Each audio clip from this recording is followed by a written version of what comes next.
Bueno, llega el momento de saludarlas una semana más. Además, hoy, importante, saben ustedes, hacemos causa este mes, entre otras cuestiones, por la infancia, y es importante hablar de ello, pues fíjense, les aseguro van a contarnos cosas de interés relacionadas con esta etapa de la vida.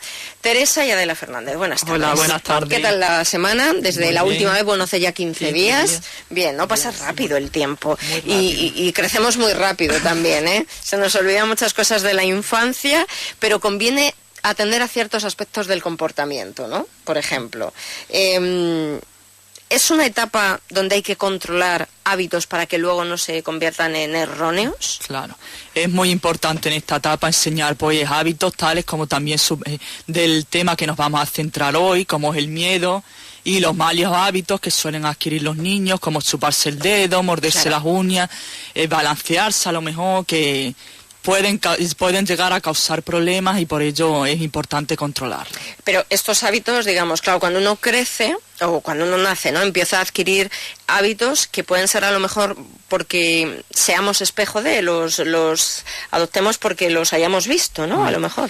Uno por ejemplo, de los miedos y los malos hábitos, un factor de aprendizaje es el modelado, que se conoce, ver a los adultos o ver a cualquier persona pues haciendo la conducta, o incluso aprendizaje en que tú observas, por ejemplo, un niño puede desarrollar un miedo a un perro porque ha visto que a un niño le han mordido un perro, o porque incluso mi padre reacciona con temor ante ese tipo de animal. Entonces los niños esto lo captan y pueden hacer que desarrollen miedo. Claro, vamos a ver, por ir aclarando algún concepto y seguimos en esto. Por un lado es el mal hábito, que es un comportamiento erróneo, ¿verdad? Sí. Vale, por otro lado están esos miedos que no sé si es lo mismo que una fobia.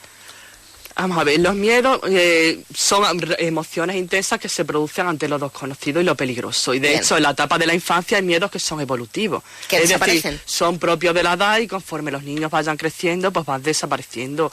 Por ejemplo, hasta los 6 años, pues son comunes los miedos a los animales, las tormentas, a seres fantásticos, como a lo mejor fantasmas, las brujas.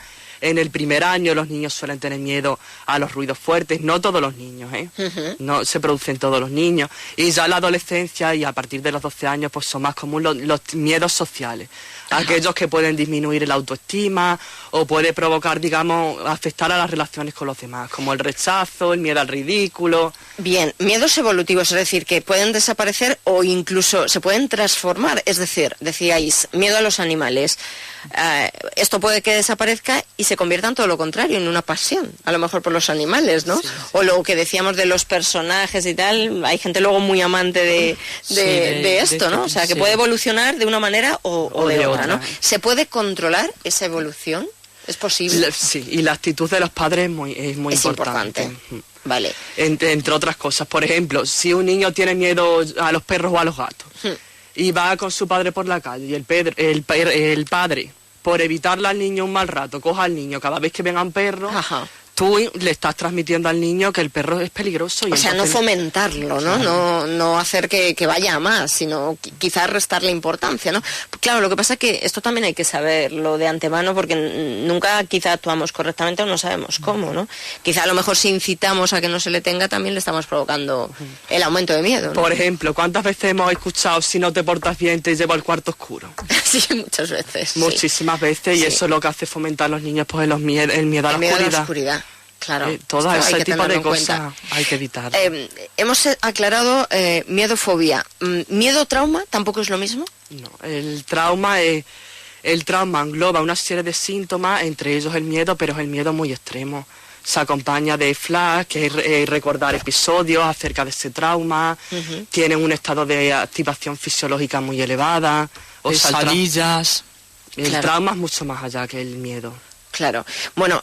porque en definitiva el miedo es una reacción normal, los adultos también tenemos miedo a algunas situaciones. A muchas, seguro, lo que pasa es que igual las controlamos, ¿no? O intentamos hacerlo. ¿Qué hacer entonces ante esos miedos? Es decir, ¿cómo vosotras les podéis ayudar a los pequeños y a los padres, ¿no? En este caso. En regla general es muy importante que pues no recriminar al niño, es frecuente decirle hay que ser valiente, no seas cobarde, enfréntate, este tipo de pueden aumentar el miedo. También no hablar mucho ni darle mucha importancia sobre el miedo a los niños.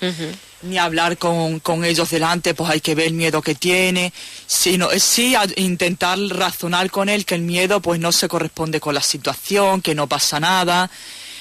También es importante pues, que los niños vean que nosotros somos modelos, que superamos los miedos que tenemos, que no tenemos reacciones ante... Pues, que nos vean que nos enfrentamos y que no tenemos no somos un modelo de persona miedosa. Claro, eso sí, realmente no lo somos, pero imaginaos que, por ejemplo, algo tan común como decíais, el miedo a los animales. Si la madre o el padre lo tiene, cualquiera le intenta corregir eso al niño. Es muy probable que... Claro, eso se va a acabar copiando, ¿no? O transmitiendo. De hecho, hay veces que vienen a consulta a los padres porque saben que su miedo o fobia puede ser problemático para el niño. Claro.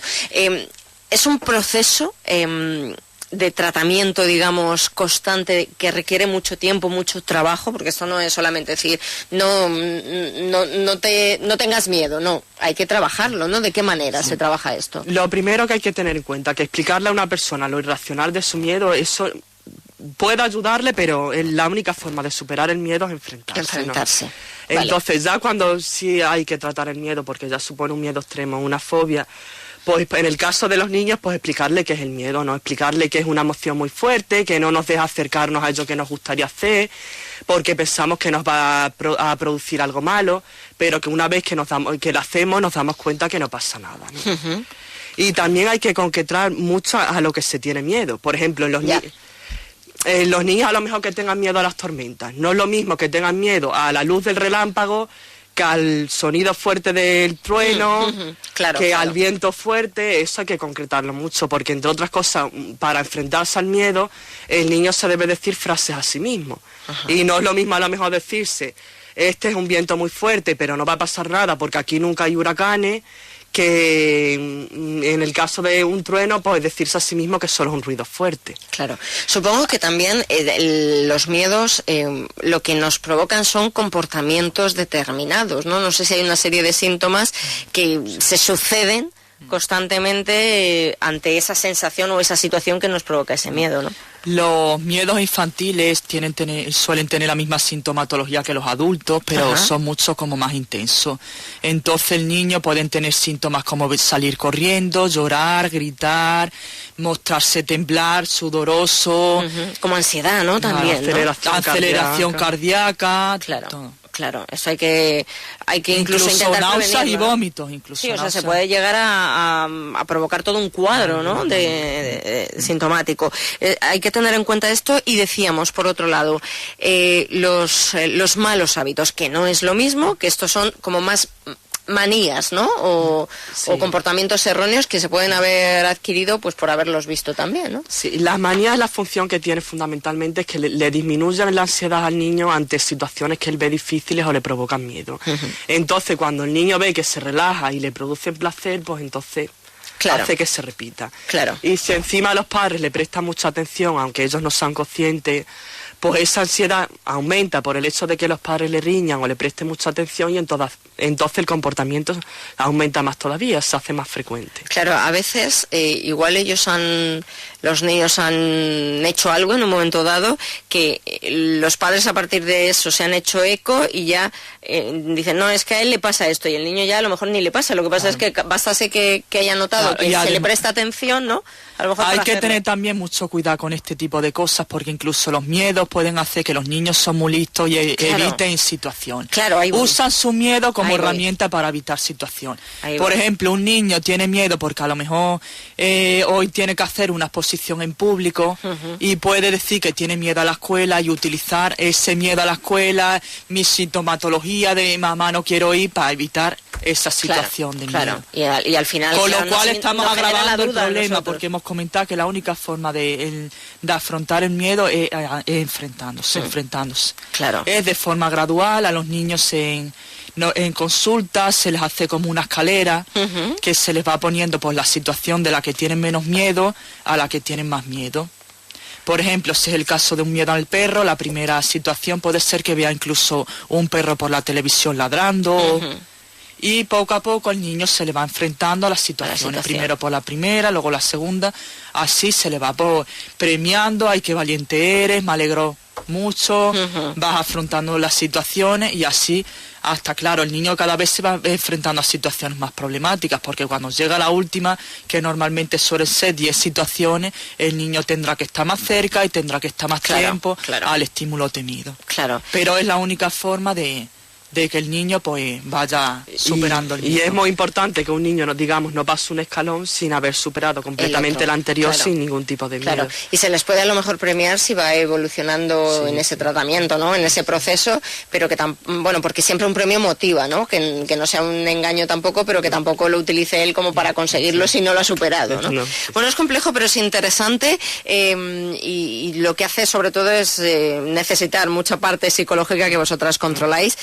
No sé si queréis apuntar algo más, si no lo dejamos ahí. Recordamos la importancia de que los padres atención. enseñan a los niños a afrontar los miedos. Y que no le transmitan los que ellos tienen. Porque ¿no? como los eviten desde pequeños, en la edad adulta los problemas se van. Claro, yo me voy a quedar con aquello de no evitar, no huir, ¿no? Cuidar con la sobreprotección. Sí, importante. Es muy importante porque luego a los niños les falta la autonomía, no es enfrentarse fácil. a tomar decisiones, a manejar su vida, y esto los padres tenemos mucho a sobreproteger a los niños. Sí, de todas maneras hay que decir, no es nada fácil. No es nada fácil. Enseñar, ¿verdad? Y educar, claro, es un trabajo diario y hay que entender también que es como una pequeña carrera, ¿no? De obstáculos día a día. Bueno, pues nos quedamos con ello, en 15 días volvemos con vosotras.